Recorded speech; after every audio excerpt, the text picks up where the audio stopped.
तो आप सुन रहे थे, आज जीत का दिन है। जाहिर तौर पर एकनाथ शिंदे महायुति के तीनों बड़े चेहरे, तीनों ही सीएम पद के दावेदार है, लेकिन देवेंद्र फडणवीस ने बहुत कम में बात रखी। थोड़ा उससे ज्यादा अजित पवार बोले। एकनाथ शिंदे ने पूरा 2-2.25 साल का अपना लेखा जोखा जो है एक तरीके से आज पेश करने की कोशिश की। और पहल उनके जो शब्द आज जाए सामने, देखिए उनकी खुशी इसलिए भी दोगुनी है। एक तो अपनी सीट पर उनका जीत का मार्जिन कितना बढ़ता ये देखा जा रहा था, तो वो 1,10,000 से ज्यादा बढ़ गया। दूसरा, जितना महाविकास अघाड़ी मिलाकर नहीं ला पाई सीटें, उतनी सीटें यानी 55 सीटें अकेले दम पर शिंदे सेना लाई है इस चुनाव में। यह भी एक जीत की वजह है उनकी। और जो उन्होंने कहा अहम हो जाता है, ना भूतो ना भविष्यति। सबसे पहले शब्द उनके यही थे, ना हुआ ना होगा। मेरे साथ मेरे सहयोगी इस वक्त जुड़े हुए हैं। मेरे साथ स्टूडियो में संजीव त्रिवेदी हमारे डेप्यूटी एडिटर बने हुए हैं। इसके अलावा राजीव रंजन हमारे साथ जुड़ेंगे इस चर्चा का हिस्सा बनने के लिए, और बीजेपी से मनोज यादव भी हमारे साथ जुड़ चुके हैं। मनोज जी, सबसे पहले तो आप ही के पास आ रही हूं, बधाई आपको। लेकिन इस सवाल के साथ अच्छा, थोड़ा सा हम योगी आदित्यनाथ को पहले सुनवा देते हैं, वो क्या कह रहे हैं, फिर आ रही हूं आपके पास। के हमारे सभी महामंत्रीगण, अन्य पदाधिकारीगण और उपस्थित सभी बहनों और भाइयों, मैं सबसे पहले आप सभी का इस विशेष आयोजन में हृदय से अभिनंदन करता हूं। आज का दिन अत्यंत महत्वपूर्ण दिन है। देश के अंदर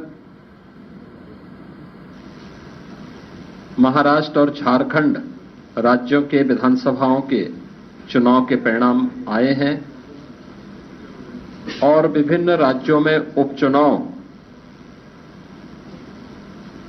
के परिणाम भी हम सबके सामने स्पष्ट हुए हैं। आज का जो जनादेश है, अगर हम उत्तर प्रदेश की दृष्टि से देखें तो 9 विधानसभा क्षेत्रों में ये चुनाव हुए हैं और ये पूरे प्रदेश में फैले हुए विधानसभा सीट्स हैं, जिनमें भारतीय जनता पार्टी गठबंधन ने 7 सीटें जीती हैं। इस ऐतिहासिक विजय के लिए इसका श्रेय देश के यशस्वी प्रधानमंत्री आदरणीय श्री नरेंद्र मोदी जी के नेतृत्व को, उनके मार्गदर्शन को जाता है, क्योंकि उनका यशस्वी मार्गदर्शन और नेतृत्व ही हमें डबल इंजन सरकार को सुरक्षा, सुशासन और समृद्धि के मार्ग पर आगे बढ़ा करके लोक कल्याण के कार्यक्रमों को जमीनी धरातल पर उतारने के लिए प्रेरित करता है।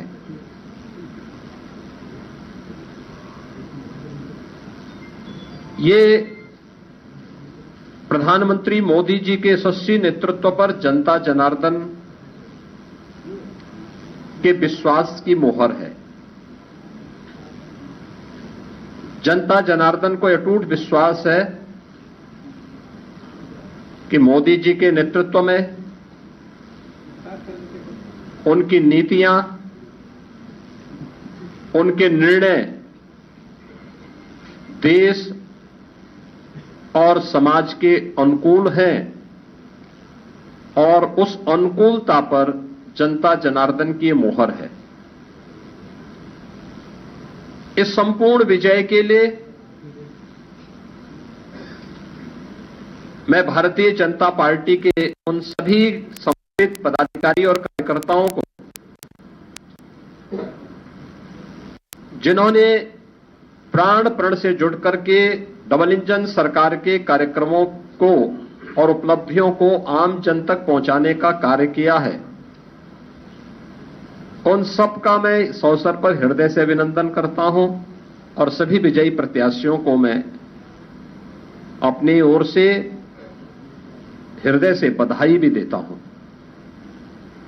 हम सब जानते हैं कि पूरे देश के अंदर विरासत और विकास का एक बेहतर समन्वय प्रधानमंत्री मोदी जी के नेतृत्व में प्रारंभ हुआ है।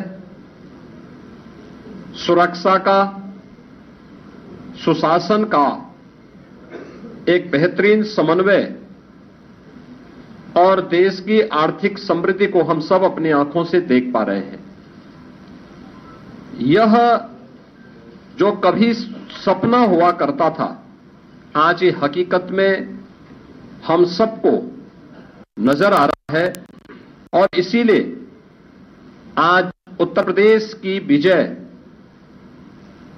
जो 7 विधानसभा सीटों पर उपचुनाव में भारतीय जनता पार्टी गठबंधन को प्राप्त हुई है, यह उत्तर प्रदेश की ओर से प्रधानमंत्री मोदी जी के अभियान को, ये 7 कमल भी उस पूरे अभियान के प्रति समर्पित हैं। इसमें मीरापुर, गाजियाबाद, कुंदरकी, खैर, कटहरी, मझवा और फूलपुर की जनता जनार्दन ने यह जनादेश भारतीय जनता पार्टी के पक्ष में दिया है। हम सब उनका आभार व्यक्त करते हैं। ये चीजें दिखाती हैं कि प्रधानमंत्री मोदी जी के संकल्पों को जनता जनार्दन का पूरा आशीर्वाद प्राप्त है और यह भी जनता जनार्दन ने स्पष्ट कर दिया है कि समाजवादी पार्टी और इंडी गठबंधन का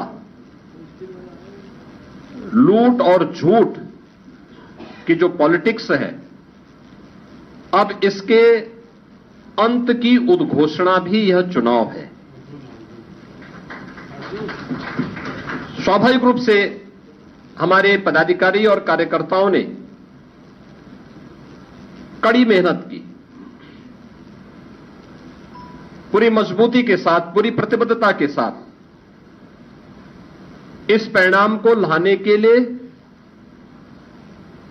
पूरी प्रतिबद्धता से लग करके इस अभियान को एक नई ऊंचाई तक पहुंचाया। मैं उन सभी को भी हृदय से इस जीत पर बधाई देता हूं। जनता जनार्दन का मैं पूरी विनम्रता के साथ अभिवादन भी करता हूं। मित्रों, उत्तर प्रदेश के अंदर ये परिणाम हमारे पक्ष में है और यही महाराष्ट्र के अंदर भी हम सबको देखने को मिला है। एक प्रचंड और अभूतपूर्व ऐतिहासिक विजय भारतीय जनता पार्टी महायुति गठबंधन को महाराष्ट्र के अंदर प्राप्त हुआ है। यह जो जनादेश महाराष्ट्र के अंदर प्राप्त हुआ है, यह राम और राष्ट्र के आराधक आदरणीय प्रधानमंत्री जी के यशस्वी नेतृत्व को, तो जाहिर तौर पर यह साख का सवाल था योगी आदित्यनाथ के लिए, उनकी प्रतिष्ठा का सवाल था इस रूप में और आमने सामने की फाइट अखिलेश यादव वर्सेस योगी आदित्यनाथ। और आप इससे इनकार नहीं कर सकते, साम दाम दंड भेद जो भी, लेकिन जीत मिली है, प्रचंड जीत मिली है और 7-2 की जीत मिली है, जो लोकसभा को देखते हुए शायद अनएक्सपेक्टेड